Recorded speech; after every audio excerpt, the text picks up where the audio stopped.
in the fourth precinct, I'm having a lot of constituents come back and say that that officers are essentially telling them unless they had more people, they're not going to be able to do their jobs, and that is uh, essentially again making people ask like, well, then what are we paying for now? So I just wanted to share that similar issue. Last night, I had yet another 17-year-old murdered in my ward. I would say that I don't have an exact number, but it's been at least 5 17-year-olds have been murdered in my ward. MPD is not showing up. When they get here, they say, "Oh, well, we're just running from call to call, so we can't really do anything."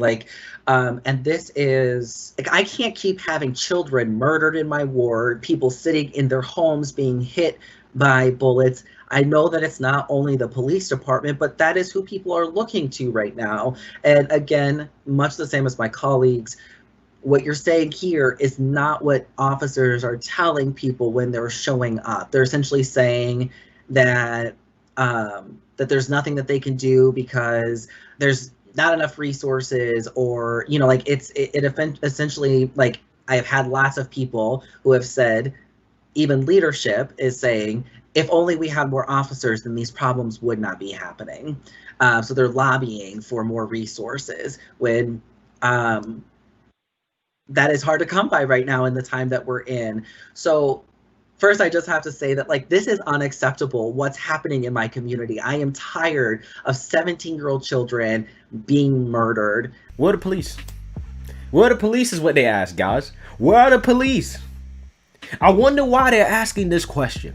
Maybe because this same silly ass city council decided 2 or 3 months ago to defund the police and to abolish the police department. Who would have thought that abolishing and defunding the police department would be a bad idea? Every conservative on the planet and anybody with common sense could have told you that this was not going to end well. And yes, I'm heated about this. I'm heated because these communities are suffering behind the ideology of these far left liberals, communists, and Black Lives Matter, who is pushing policies on the black community that are hurting people.